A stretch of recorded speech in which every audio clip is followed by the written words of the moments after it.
గురుభ్యో నమః. నీలాచల నివాసాయ నిత్యాయ పరమాత్మనే బలభద్రా సుభద్రాయ జగన్నాథాయ తే నమః. పూరీ క్షేత్రం గురించి ఈ వీడియోలో చెప్పుకుందాం.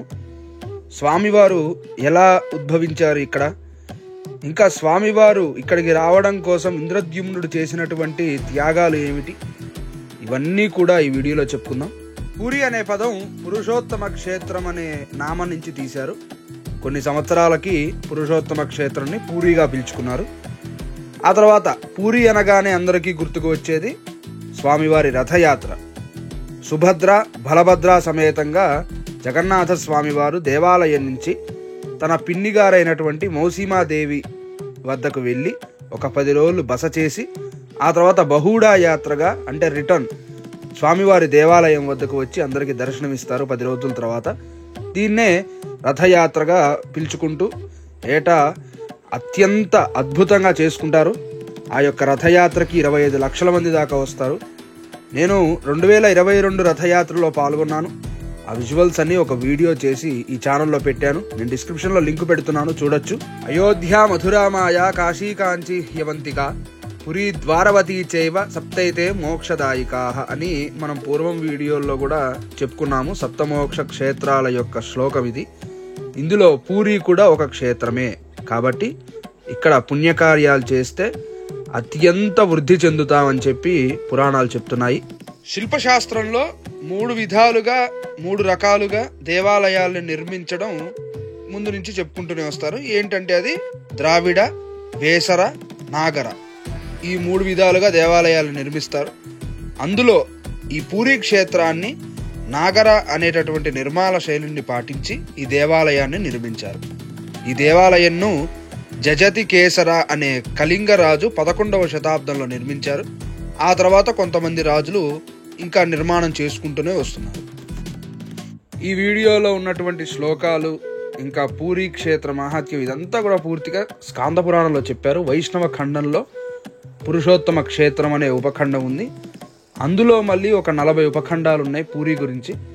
ఇవన్నీ ఒక వీడియోలో రావు కాబట్టి ఈ వీడియోలో కేవలం జగన్నాథుడి యొక్క ఆవిర్భావం ఏమిటి, చెక్క రూపంలో స్వామివారు ఎందుకు దర్శనమిస్తున్నారు ఇంతవరకు చెప్పుకున్నాం. యత్ర నీలగిరి నామ సమంతాత్ కాననావృతః. పూర్వయుగాల్లో స్వామివారు నీలగిరి అనే పర్వతం మీద నీలరత్నంతో చేయబడిన విగ్రహంతో అందరికీ దర్శనమిచ్చారు. ఇప్పుడు మనం పూరీ క్షేత్రంకి వెళ్ళగానే దేవాలయానికి వెళ్ళి దర్శనం చేసుకొని సులువుగా బయటికి వచ్చేయచ్చు. కానీ సత్య త్రేతా ద్వాపర యుగాలలో అంత సులువుగా ఉండేది కాదని చెప్పి పురాణ శ్లోకాలు చెప్తున్నాయి. ఏంటంటే తస్యోత్సంగకే కల్ప వృక్ష సమంతాత్ క్రోశ సంహితః. ఈ నీలగిరి పర్వతం ఒక క్రోశ వ్యాసం అంటే 3 కిలోమీటర్ల చుట్టుముట్టి ఉండి దట్టమైన అడవులతో ఉండి ఇంకా ఆ కొండ ఎక్కుతున్న వారికి ఏమీ కనిపించకుండా చీకటిగా ఉండడం, ఆ కొండ మీద ఎన్నో వటవృక్షాలు అంటే మర్రి చెట్లు ఉండి ఊడలు బారడం, దానివల్ల కొంచెం భయం కలిగించేటటువంటి సన్నివేశంగా ఉండి వీటి మధ్యలో స్వామివారు పురుషోత్తముడు నీలమణి రత్నంతో చెక్కినటువంటి విగ్రహంలో స్వామివారు అక్కడ వెలిశారు. ఇక్కడ ఒకసారి పూర్వం వీడియోలో ఉన్నటువంటి ఇంద్రద్యుమ్నుడి కథ ఒకసారి చెప్పుకోవాలి మనం. ఏంటంటే ఇంద్రద్యుమ్నుడు జగన్నాథుడి యొక్క పరమ భక్తుడు. అవంతికా దేశానికి రాజు, అంటే ఇప్పుడున్నటువంటి మధ్యప్రదేశ్. ఆ దేశానికి రాజధాని ఉజ్జయిని. అందులో ఉన్నటువంటి ఇంద్రద్యుమ్నుడికి ఒకరోజు రాత్రి జగన్నాథుడు కల్లో వస్తాడు. ఆ రూపాన్నే చూద్దామని ఇంద్రద్యుమ్నుడు దక్షిణాది దేశాలుగా తన సామంత రాజుల్ని సైన్యాన్ని తీసుకొని వస్తాడు. కానీ ఎక్కడా కనిపించదు.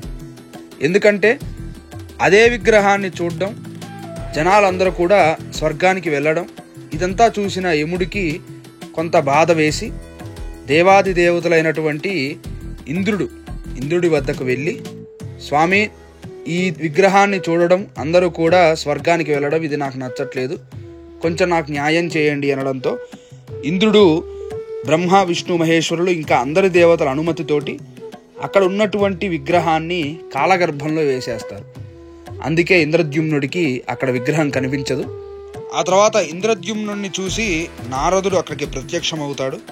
ప్రత్యక్షమయ్యి ఇక్కడ కాలగర్భంలో విగ్రహం కలిసిపోయింది, కానీ నీ భక్తికి నువ్వు ఒక పని చేస్తే ఆ విగ్రహం మరియు ఆ శక్తి ఈ క్షేత్రానికి వచ్చేస్తుంది, నేను చెప్పినట్టుగా నీవు చేయాలని చెప్పి నారదుల వారు ఈ యొక్క ఇంద్రద్యుమ్నుడికి చెప్తారు. ఏం చెప్పారంటే, ధనుష్యతాంతరే రాజశ్చిరరూఢష్టు తిష్టతి తస్య పశ్చిమ దేశస్థం క్షేత్రం రాజన్ భవిష్యతి వాజిమేధ సహస్రేణ తస్యాగ్రే యజతాం భవాన్. ఈ క్షేత్రానికి పశ్చిమాన 100 ధనుస్సుల దూరంలో కరెక్ట్గా అక్కడ 1000 అశ్వమేధ యాగాలు చేస్తే నీవు అనుకున్నట్లుగా అవుతుంది అని నారదుల వారు బ్రహ్మ యొక్క ఆజ్ఞ మేరకు ఈ యొక్క ఇంద్రద్యుమ్నుడికి ఈ విషయం చెప్తారు. ఇంద్రద్యుమ్నుడు దేశంలో ఉన్నటువంటి పండితులు, శాస్త్రవేత్తలు అందరినీ కూడా అక్కడికి పిలిపించి సహస్ర అశ్వమేధ యాగాన్ని పూర్తి చేస్తాడు.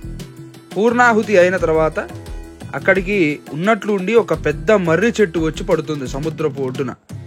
అందరూ కూడా దాన్ని చూసి ఆశ్చర్యపోతారు. ఆ తర్వాత నారదుల వారు వచ్చి ఇంద్రద్యుమ్నుడితో ఇలా అంటారు, ఏంటంటే నీవు ఈ సహస్ర అశ్వమేధ యాగం చేయడం వలనే ఈ మర్రి చెట్టు వచ్చింది, అంటే ఇక్కడ స్వామివారే నీకు ఇక్కడ అనుగ్రహం ఇచ్చారు, అంటే ఈ మర్రి చెట్టుతోటే విగ్రహాలు చేద్దామని నారదుల వారు ఒక మాట చెప్తారు. అదైన తర్వాత ఆకాశం నుంచి ఒక వాక్కు వినిపిస్తుంది. అది విని అందరూ కూడా ఆశ్చర్యపోతారు. ఏంటంటే ఆ పెద్దదైనటువంటి మర్రి చెట్టు యొక్క చెక్కలతోటే జగన్నాథుని యొక్క విగ్రహం చేయమని, ఇంకా సుభద్ర బలభద్రు యొక్క విగ్రహాలు కూడా చేయమని ఆకాశవాణి నుంచి పురుషోత్తముడు చెప్తాడు పైనుంచి. ఆ తర్వాత ఇంద్రుడు తూచా తప్పకుండా విశ్వకర్మను ఇంకా వారి యొక్క శిష్యులందరినీ పిలిపించి అక్కడ కూర్చోబెట్టి ఇంద్రద్యుమ్నుడికి కలలో ఏ రూపంలో అయితే స్వామివారు కనిపించారో అదే రూపంలో చెక్కిస్తారు.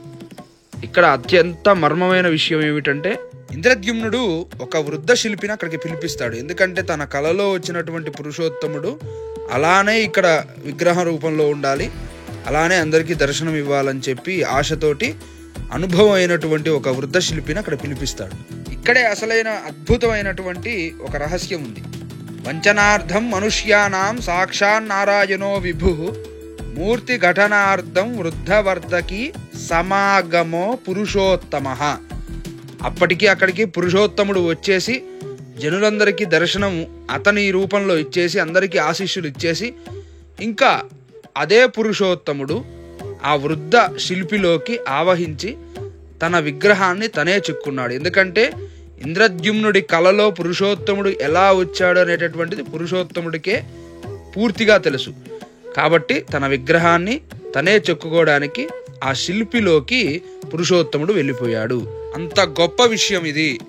అంతేకాకుండా స్వామివారి విగ్రహాన్ని చెక్కే సమయంలో ఆ సుత్తి, శీలలు ఇంకా ఉలి యొక్క శబ్దం రాకుండా భేరీ తాడనాలు చేపించారు నారదుల వారు. ఎందుకు అంటే నారదుల వారు చెప్పిన విషయం ఏమిటంటే, ఆ విగ్రహాన్ని చెక్కే సమయంలో ఆ వచ్చే శబ్దాన్ని ఎవరైతే వింటారో వారు ఇంకా జీవితాంతం బదిరంగానే ఉండిపోతారు, ఇంకా ఏ శబ్దం వినలేకుండా ఉంటారు అని చెప్పి ఒక మాట చెప్పారు. అందుచేత బేరితాడనాలు ఇంకా వేరే వేరే సంగీతాలు పెద్ద శబ్దంలో చేపించారు. అప్పటి నుంచి ఇప్పటిదాకా కూడా అదే విధంగా స్వామివారి విగ్రహాలు మార్చే సమయంలో ఇంకా స్వామివారిలో బ్రహ్మ పదార్థం అని ఒక చిన్న పదార్థం ఉంటుంది. దాని గురించి కూడా నేను కొన్ని వీడియోస్లో చెప్తాను. ఇవి మార్చే సమయంలో పూరి యొక్క నగరాన్ని పూర్తిగా కరెంటు తీసేసి లైట్స్ అన్ని ఆఫ్ చేసి రాత్రిపూట మాత్రమే మారుస్తారు. అక్కడ ఎవరూ కూడా ఉండరు. కొంతమంది సిబ్బంది ఉండి, కొంతమంది అర్చకుల సిబ్బంది ఉండి అప్పుడు మాత్రమే ఈ యొక్క చెక్కల్ని మార్చి ఒక 2 రోజుల తర్వాత దర్శనానికి వదులుతారు. ఇది అప్పటి నుంచి సాంప్రదాయంగానే వస్తూ ఉంది. ఇంతవరకు స్వామివారు నీలరత్న విగ్రహంలో నుంచి దారు విగ్రహంలోకి వచ్చినటువంటి కథనాలు స్కాంద పురాణంలో ఉన్నాయి. ఇవన్నీ నైమిషారణ్యంలో ఉన్న మహర్షులందరూ జైమిని వారిని అడగగా జైమిని మహర్షి వారు చెప్పిన విషయాలు ఇవన్నీ. ఇంతటితో ఈ వీడియో ఆపేస్తున్నాను. ఆ పై వచ్చే వీడియోస్లో పూరీ క్షేత్రంలో ఉన్నటువంటి పవిత్ర స్థలాలు ఏమిటి, పవిత్ర తీర్థాలు ఏమిటి, ఇంకా అక్కడ ఆచరించాల్సినటువంటి ఆచారాలు ఏంటి, ఇవన్నీ కూడా చెప్పుకుందాము స్కాంద పురాణ అంతర్గతంగా.